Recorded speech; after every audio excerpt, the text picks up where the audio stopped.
Hello students, let's read the question. The question says, statement 1, Dalton's law of partial pressure is not applicable for reactive gases. Statement 2, the average kinetic energy of gas is directly proportional to the absolute temperature. ठीक है बच्चा, इस question में हमें दो statement दे रखी है। पहली स्टेटमेंट कह रही है Dalton's law of partial pressure जो है वो नॉट एप्लीकेबल है रिएक्टिव गैसेस के लिए। सेकंड स्टेटमेंट कह रही है average kinetic energy of a gas directly proportional है एब्सोल्यूट टेम्परेचर के। ठीक है, ये दो स्टेटमेंट है। अब हमारे इस दो स्टेटमेंट के ऊपर हमारे चार ऑप्शंस दे रखे हैं। पहला ऑप्शन में कह रहा है कि statement one and statement second both are corrected. Second option कहता है हमारा statement one and statement second are incorrect, दोनों ही गलत है। थर्ड कहता है स्टेटमेंट वन करेक्ट पर स्टेटमेंट सेकंड इनकरेक्ट है। And the last is statement one is incorrect and statement second is correct. ठीक है बच्चा, तो बच्चा इस क्वेश्चन का की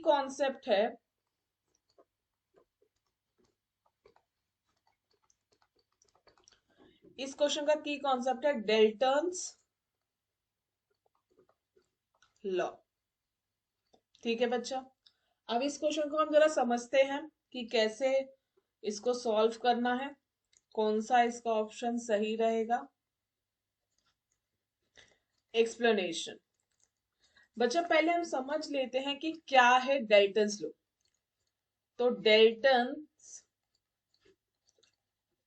लॉ, पहला Dalton's law of partial pressure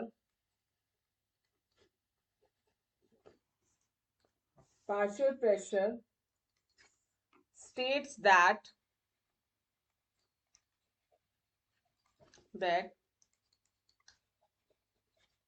total pressure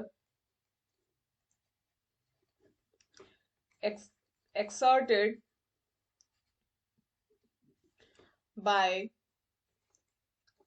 a gaseous mixture is equal to the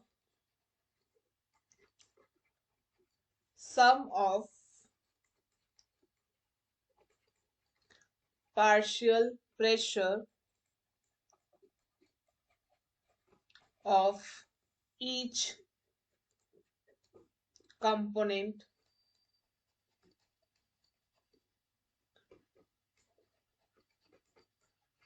of mixture। बच्चों को क्या कह रहा है कि Dalton's law of partial pressure कहता है कि टोटल प्रेशर मतलब हमारे पास एक मिक्सचर ऑफ गैसेस है। ठीक है, तो उस मिक्सचर ऑफ गैसेस का जो टोटल प्रेशर है वो सम होगा partial pressure of each gases. मानो मेरे पास एक कंटेनर है, इधर मेरे पास P1 गैसेस है, इधर मेरे पास P2 गैसेस है, इधर मेरे पास P3 गैसेस है। ये दोनों P1 P2 P3 ये तीनों क्या है partial pressure of each gases. ठीक है, ये H2 हो गई, ये O2 हो गई, ये N2 हो गई। अब मैं टोटल प्रेशर क्या होगा इसका P P1 plus P2 plus P3।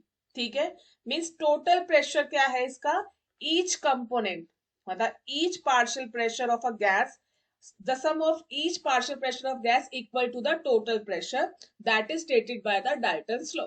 ठीक है, कि किसी कंटेनर में कितनी भी गैसेस हो, उन गैसेस का जो एक गैसेस का जो प्रेशर पार्शियल प्रेशर है और जो दूसरी गैसेस का पार्शियल प्रेशर है, तीसरी गैसेस का पार्शियल प्रेशर, इन सबका सम किसके इक्वल है टोटल प्रेशर के इक्वल। ठीक है, ये हमारा डेल्टन्स लॉ कहता है। सेकंड सेकंड क्या है, जो डेल्टन्स लॉ है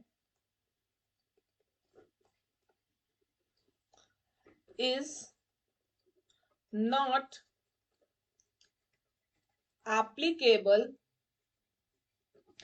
for reactive gases. बिकॉज क्योंकि अगर मानो इसमें H2 है O2 है, ये दोनों अगर एक दूसरे के साथ रिएक्ट करती तो ये वाटर बना देगी, तो डेल्टन लॉ तो फॉलो ही नहीं होगा, तो लिक्विड में कन्वर्ट हो जाएगा, इसलिए डेल्टन लॉ रिएक्टिव गैसेस पे एप्लीकेबल नहीं है। तो हमारी स्टेटमेंट वन क्या है, correct, Dalton law of partial pressure is not applicable for reactive gases. Hence, the statement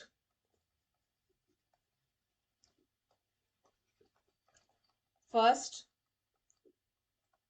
is correct.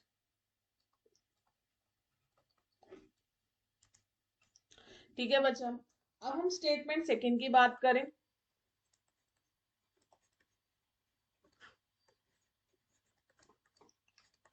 Statement second, statement second के हिसाब से जो काइनेटिक एनर्जी है, ठीक है, वो डायरेक्टली प्रोपोर्शनल है टेम्परेचर की। स्टेटमेंट सेकंड कह रही है average kinetic energy of a gas is directly proportional to the absolute temperature. Yes it is correct. क्यों? बिकॉज अगर टेम्परेचर राइज करेगा तो काइनेटिक एनर्जी भी राइज करती। क्यों? क्योंकि टेम्परेचर इंक्रीज करने से मॉलिक्यूल्स के पास एनर्जी आ जाती है, जिस वजह से उनका जो मोशन है वो काफी ज्यादा फास्ट हो जाता है, इसलिए काइनेटिक एनर्जी भी राइज कर जाती है। Yes, statement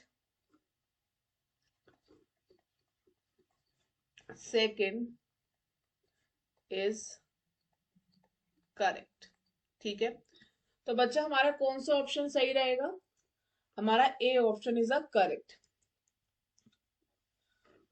hence the correct option is A.